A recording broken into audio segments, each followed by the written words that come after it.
Greetings, metalheads, and welcome to No Nonsense Metal Reviews. I'm George, and I'm back today with another new release review. An album that's been out for a few weeks now.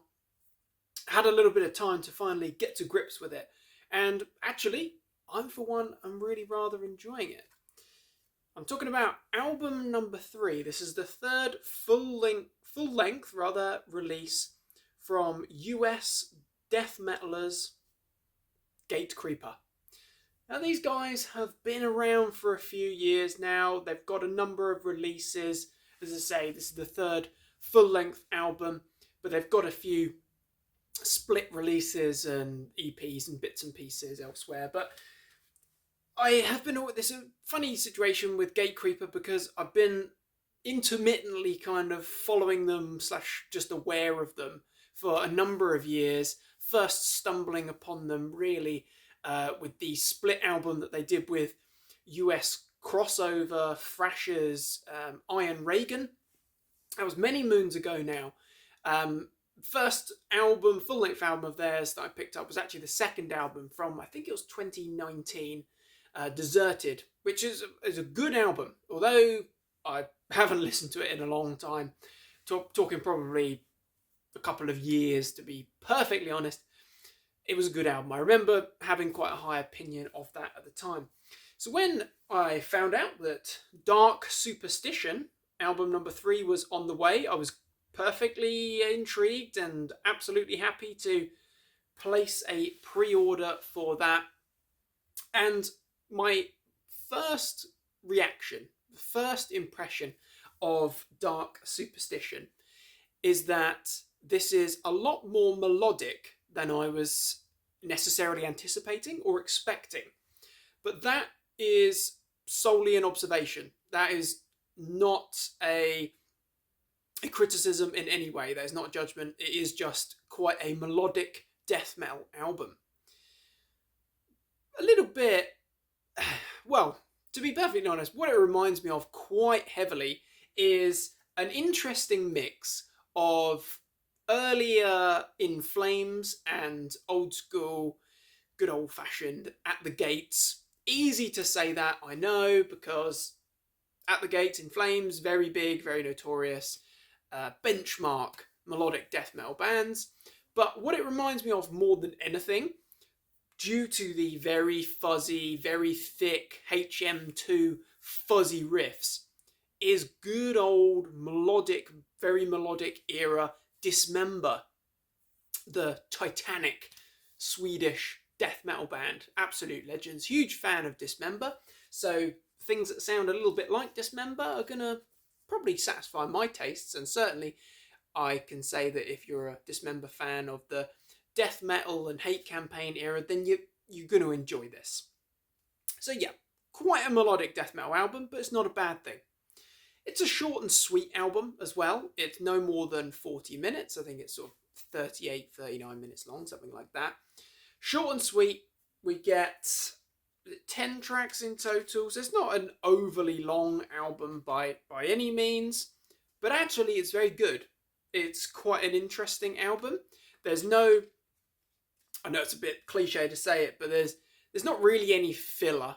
All the tracks are distinguishable, yet they have a good flow to it. And it's an album with quite a good pace and enough kind of different elements in there that it's not just sounding like Colony 2 or Horrorcall 2, nor does it sound like Hate Campaign 2.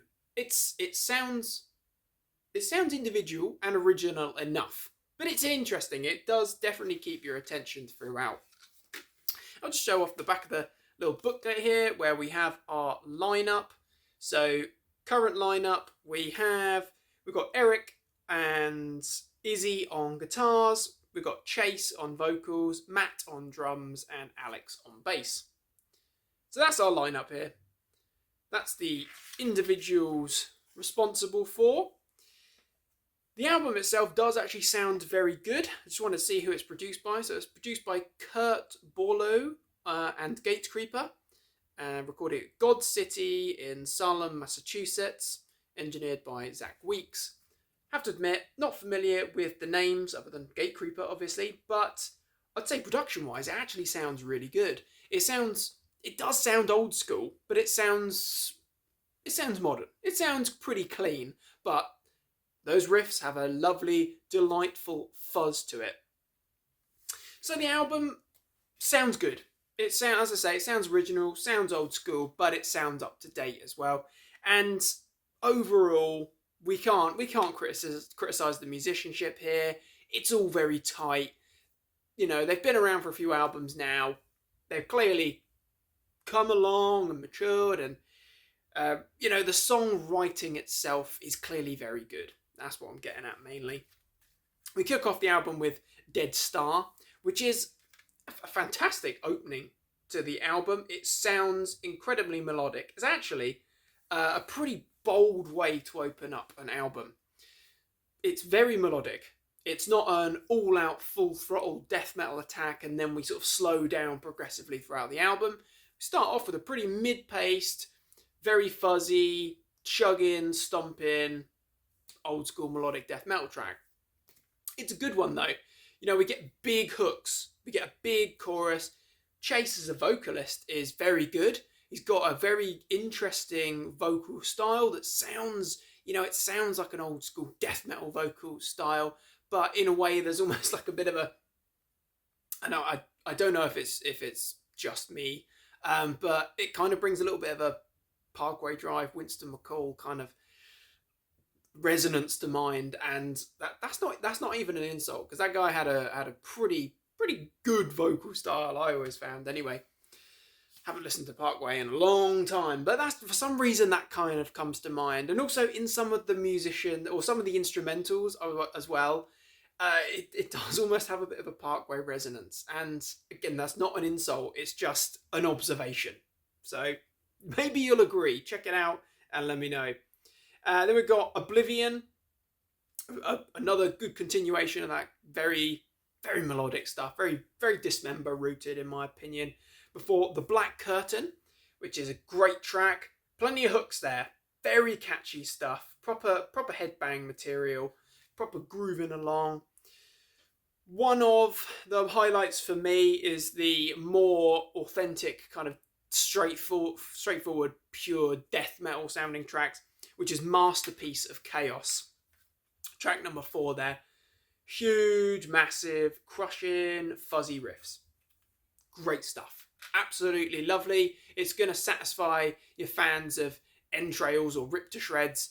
If you dig that kind of stuff, that modern or just the good old-fashioned buzzing, Entombed and Dismember sounding HM2 stuff, you're going to love that. Masterpiece of Chaos is a great one. Superstitious Vision is another great one, very melodic. Again, we're coming right back to the very melodic stuff there. A Chilling Aura, a little bit kind of experimental almost, but big sound as I say, very catchy and very memorable. Before we get a succession of more old school kind of death metal stripped back stuff, Caught in the Treads and Flesh Habit. Flesh Habit is a pretty aggressive punch packing number, to be honest. Mistaken for Dead is also in that vein. And then we get a good closing track in the form of Tears Fall from the Sky. Longer, in excess of 5 minutes long there. Great way to close an album. A little bit more of a kind of melodic death doom vibe, in fact. The pace is slowed down a bit there. Again, it gives an interesting flow, kind of breaks the pace a little bit. It's a little bit of something different. So, no, it might not be every death metal fan's cup of tea. I understand and appreciate that melodic death metal is quite a niche circle to exist in. It's like deathcore.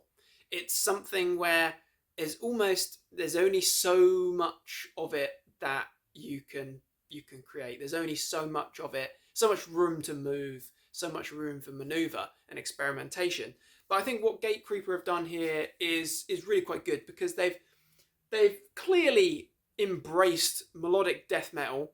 They've made it very old school, clear nods, clear tribute to the Swedish Scandinavian old school death metal and melodic death metal bands. As I say, In Flames, Arch Enemy, At the Gates, but they are definitely leaning closer and more recognizable as kind of adopting that Dismember style, where it's just huge fuzzy riffs, but it is very, very melodic. There's a gentleness to it, but there's also a dangerous headbang, skull crushing kind of aspect to it as well. So it's good. It's good stuff. I would say that it's definitely one that grows on you with time, successive listens, absolutely. But overall, solid melodic death metal album. Big riffs, great vocals, calamitous drums. That's, all the good stuff that we want. You can actually distinguish all the instruments there, so it's not just a demo quality fuzz. It's well produced, it's clean, it's good stuff. I would say if you're a fan of that interesting era of Dismember where it was, very melodic, but it was very, very fuzzy, then you're definitely going to dig this. And if you're not familiar with that era, just as a little bit of a side note, if you do enjoy Dark Superstition and Gatecreeper, then you're going to want to check out, in particular, Death Metal from the legendary Dismember, and you're going to want to check out Hate Campaign as well. I think you'll enjoy it. Just a little side note, just a little spin-off there, just a connection that I've made anyway. So, Gatecreeper, Dark Superstition, album number 4, talented bunch producing some good quality death metal here. Tracks to check out, Dead Star, because I feel that's a really strong album opener actually. It's catchy, it's memorable. Masterpiece of Chaos is a brilliant one. A chilling aura for that kind of interesting different dynamic we've got going on there. It's interesting stuff. And I'd probably say Flesh Habit as well actually. But it's a short and sweet album. So, give it a spin. Give it a chance. Give it a whirl. So there you have it. Gatecreeper, album number 3. I look forward to hearing what this fine up-and-coming death metal band come up with next. What are your thoughts and opinions on Dark Superstition? What are your thoughts and opinions on Gatecreeper? Do let me know. Interested to hear your thoughts and takes on this one. But do give it a chance. Do check it out and show some support. Thank you very much for watching, my friends. Feel free to like, subscribe, share, comment, get involved. Very much appreciate the continued support here. Really, really do. Keep it up. Do check back soon for more reviews and recommendations. And until next time, my friends, take care of yourselves and stay freaking heavy.